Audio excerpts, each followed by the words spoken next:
두 아이의 엄마로 아이들이 먹는 것만 봐도 그저 웃음이 난다는 40대 최 씨.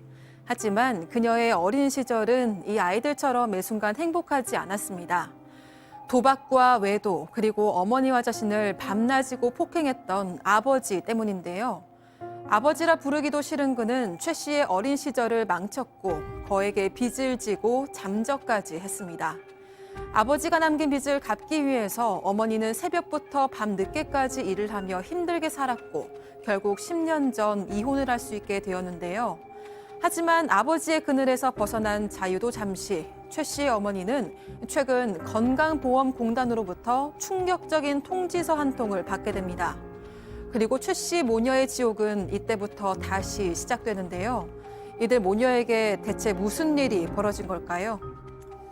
자, 오늘 이 사연 우리 사건반장 가족분께서 직접 정말 제보를 해주셨습니다. 여기저기 수소문을 했는데 답을 못 찾으셔서 너무 답답하시다면서 제보를 주신 건데 먼저 30년 전으로 돌아가 보죠. 이 최 씨, 따님 최 씨 정말 정말 인간 같지도 않은 아버지를 만나가지고 네, 일단 최 씨는 지금 40대인데요. 굉장히 불우한 어린 시절을 보냈습니다. 이 아버지가 도박, 폭력, 폭음 그리고 외도까지 일삼았기 때문인데 이 때문에 친할머니랑 어머니에게 최 씨를 맡기고 일평생을 밖으로 나돌았다고 합니다. 이 돈을 벌어서 생활비 준 적은 당연히 단 한 번도 없고요. 이 여자 저 여자를 만나면서 방탕한 삶을 살았습니다. 그러다가 돈이 떨어지면 몇 달에 한 번씩 집에 돌아와서 집을 풍비박산 내고 다시 나가는 그런 생활을 반복을 했습니다. 이 때문에 최 씨는 어린 시절에 아빠와의 추억이랄 것도 없고 그 아버지라는 존재 자체를 부정하고 살아온 상황입니다. 제가 이분께서 보내주신 메일을 제일 처음 열어봤는데 와 정말 드라마에서나 보던 그런 장면들 그게 진짜 있구나라고 정말 제가 숨이 막혀가지고 말이죠. 그러니까요. 저도 보면서 정말 마음 한켠이 좀 답답해지던데요. 이런 아버지가 있으면 고생은 누가 할까요? 결국 다 어머니가 다 할 수밖에 그렇죠. 없었죠. 네. 그래도 남편이라고 친할머니 그러니까 시어머니까지 모시고 살았다고 합니다. 아이고. 그래서 이 제보하신 분하고 이 동생하고 이제 최 씨 남매 그리고 시어머니를 모시기 위해서 평생 새벽부터 나가서 10시까지 일을 하면서 주말도 없이 살아오셨는데 그나마 어머니가 이제 이걸 또 이렇게 밤낮 없이 해서 차곡차곡 모아놓으면 몇 달에 한 번 아버지가 와서 그 돈을 싹 쓸어서 도망쳐 나가듯이 했다고 합니다. 그래서 어머니는 밑 빠진 독에 물 붓기를 하면서 평생을 살아오셨다고 합니다.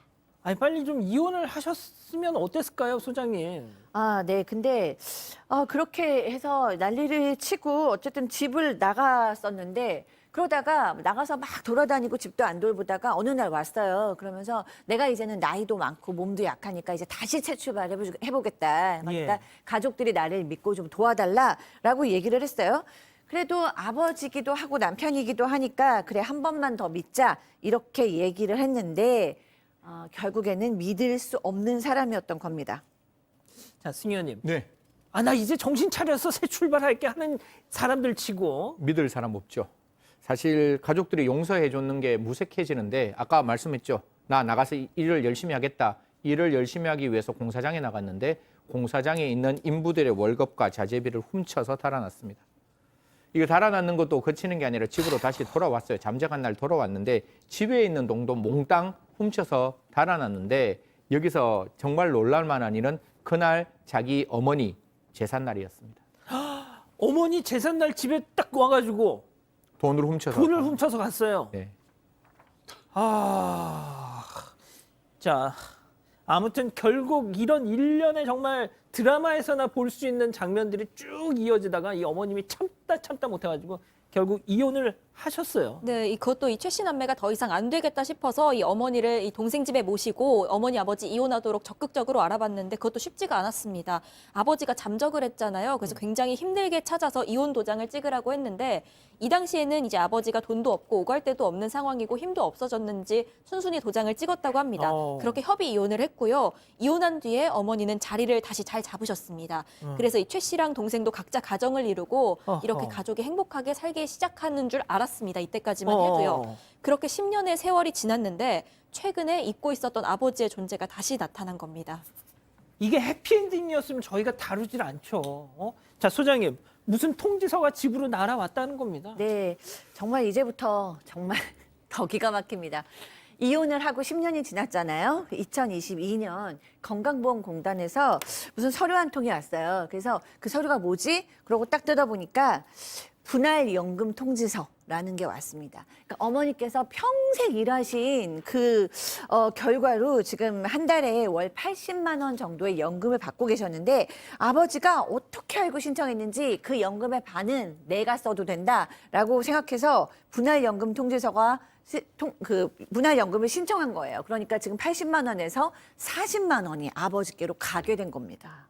지금 보시는 저 통지서가 실제 사연자분의 그 통지서입니다. 받으신. 이거 웬수예요, 정말. 이 정도면. 그러니까 이 분할연금 통지서 이게 뭔지 좀 궁금해하실 텐데 예, 예. 이제 우리가 보통 이제 혼인 관계에 있다가 이혼을 하면 재산 분할이라는 걸 하잖아요. 예. 그죠? 그럼 재산이 100이 있으면 뭐 50대 50으로 나누든 뭐 기여도에 따라서 뭐 이렇게 협의혼할 때는 그냥 알아서 나누고 재판 이혼하면 기여도 측면을 나눠서 이제 재산을 분할하는데 근데 저 국민연금이라는 건 일정한 나이가 돼야 그다음부터 받을 수 있잖아요. 예, 예, 예. 그러니까 나눌 수가 없죠. 어. 이혼할 당시에는. 그렇죠. 그러니까 저것도 역시 혼인 기간 중에 같이 형성한 재산을 사후에 받는 거니 나중에. 그러니까 그럴 때는 그때 이혼할 때 받지 못했으니까 이제 연금을 받기 시작하면 그 연금은 내 재산 그 형성의 기여도에 따라서 나눠야 된다는 취지로 혼인 기간이 5년이 이제 이상 된 부부 같은 경우는 이혼한 이후에 국민연금 받을 때 저렇게 내 몫의 분할연금을 달라라고 청구할 수 있습니다. 근데 그러다 보니까 지금 저게 뭐지라고 하시는데 일단은 이혼하고 나서 이제 국민연금을 받기 시작하니까 저 아버지라고 하는 사람이 저렇게 내가 받을 게 있으니까 주세요라고 청구를 한 거고 그게 지금 날라오게 된 겁니다. 예. 자, 들으신 것처럼 평생 그냥 거머리 마냥 쪽쪽 빨아먹어가지고 겨우겨우 이혼을 했더니 세상에 그게 끝이 아니야. 이혼하고서도 저렇게 날려서 또 뜯어먹으니 이거 어쩜 좋아 진짜. 그러니까요. 이게 뻔뻔함의 극치인데 사실 이게 법이 지금 상황에서는 분할해 줄 수밖에 없는 상황인 거죠. 그러다 보니까 이 최 씨의 그 마음이 저희들한테 구구절절 와닿는 거죠. 그렇게 어머니가 고생하시고 아버지가 그 대출금까지 어머님 이름 앞으로 가고 이제 대출을 받아서 나가셨대요. 그 대출금도 다 갚았는데 이제 와서 이 노령연금의 일부를 달라고 이야기하는 것 이거 도대체 어떻게 해야 되느냐라는 최 씨의 가슴 아픈 사연이 계속 울려 퍼지고 있습니다. 아니 그럼 실제 저걸 계속 그 눈 뜨고 계속 뜯기고 계신 거예요? 네, 나누고 있습니다. 이 어머니가 받으시던 연금이 월 80만 원이었습니다. 예. 그런데 지금은 절반인 40만 원이 아버지에게 가고 있는데 이게 다가 아닙니다. 아이고야. 그동안 이미 미리 받아온 연금도 나눠야 해서요. 이제 어머니 몫으로 남은 40만 원에서 일부도 아버지에게 보내야 합니다. 그래서 이런 것들을 다 따지면 어머니가 지금 받고 있는 돈이 월 20만 원 정도밖에 안 되는 상황입니다.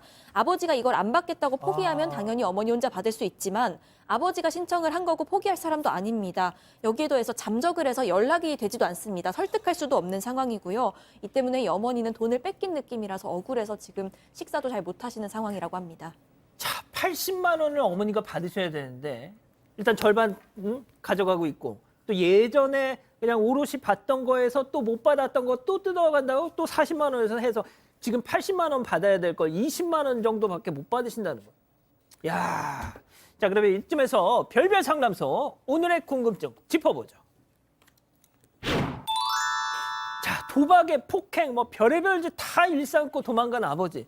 지금 이제 어머니 연금까지 뺏어가는데 백 변호사님. 네. 좀 솔루션 좀 밝혀주세요, 좀. 저도 너무 솔루션을 드리고 싶은데 예. 지금 현행 법 체계하에서는 어렵습니다. 왜 또? 그러니까 이게 제가 말씀드렸던 것처럼 우리가 보통 이혼을 할 때 누군가가 잘못을 했을 때 청구라는 걸 위자료라고 하잖아요. 예. 근데 위자료 말고 일단 혼인 관계에서 형성한 재산은 이혼할 때 이제 청산을 하는 과정으로 나눈단 말이에요. 그걸 재산 분할이라고 하는데 재산 분할은 잘잘못을 따지지 않습니다. 그러다 보니까 제가 말씀드렸던 것처럼 이 연금 분할 지급을 해달라고 하는 것도 역시 재산 분할의 일환이기 때문에 이 아버지가 그 전에 도박을 했고 불륜을 저질렀고 뭔가 나쁜 짓을 했어도 안 줄 수 있는 방법 자체가 없어요. 그러다 보니까 지금 이런 게 이제 어찌 보면 법의 내부에 있는 좀 허점이라고 봐야 될 것 같거든요. 이것과 좀 얘기가 다르지만 일명 뭐 구하라법이라고 해서 한 번도 돌보지 않았던 어머니가 갑자기 상속인이 돼서 나타나는 이런 것들도 지금 막아야 된다는 얘기 나오지만 현행법상 어렵지 않습니까? 지금 이것도 역시 현행법상에 생기는 하나의 구멍이라고 봐야 될 것 같습니다. 자, 지금 들으신 것처럼 이 사연자 제보자분께서도 왜 법적인 걸 알아보지 않으셨겠어요. 그러니까 결국 답이 없다는 걸 아셨지만 그냥 하소연이라도 하고 싶어서 저희한테 연락을 하신 겁니다. 위로와 공감을이라도 받고 싶다고 하셨는데, 자, 승현님부터 짧게 좀 한 말씀씩 좀 부탁드립니다. 저는 한번 뭐 법적으로는 없는데 민법에 굉장히 추상적인 조항이 하나 있습니다. 권리는 남용하면 안 된다. 사실 연금은 그 어머니가 다 내셨는 거잖아요. 재산 분할이라는 건 기여가 있어야 되는데 그런 부분이 없는 지금과 같은 연금 분할은 좀 막아야 되지 않을까. 법을 진짜 고쳐서라도 이런 억울한 최씨 가정이 만들어지지 않기를 저도 학수고대하고 국가도 이 부분에 대해서 신경 써주시기를 부탁드리겠습니다. 자, 소장님도요. 아, 네, 너무 수고하셨고 그래도 너무 어머니 위대하신 어머니 자식 잘 기르셔서 네 정말 수고하셨다는 얘기하고 싶고요. 정말 화나는 거 당연하다라는 생각이 들고 듣는 저희도 화나고 또 굉장히 속상합니다. 어떻게 법이라도 바뀌어서 언제까는 이 문제가 좀 해결됐으면 정말 좋겠다는 말씀 드리고 싶습니다. 자, 이 기자, 우리 가족 여러분들 뭐 의견도 좀 소개해 주시죠. 네, 가족 여러분들도 많이 좀 화내시고 위로의 말씀도 전해주고 계신데요. 오희진님은 이 구멍이 너무 크고 내가 아프다라고 말씀을 하셨고, 이동현님은 사연자가 아버지라고 불러야 하는 게 더 아프다라고 말씀을 하셨습니다. 이은서님은 고구마 1000개 먹은 것 같아요. 낭만파님은 아버지가 아니라 찰거머리구나라고 말씀을 하셨고, 또 마이초님 포함해서 여러분이 어머니가 양육비를 청구할 수는 없는 거냐 이렇게도 좀 물어보시는데, 네. 이런저런 의견들 보내주시고 계십니다. 예, 지금 이 어머님이 그 처음에는 생활비, 병원비 이제 내가 알아서 책임질게 하면서 연금 나와서 너무 좋다고 하셨다는데 세상에 일이 이렇게 꼬여버린 겁니다. 그래서 지금 너무 상태가 안 좋으시대요. 자, 별별 상담소 이렇게 정리하고요. 아직 안 끝났습니다. 이거 눌러주세요.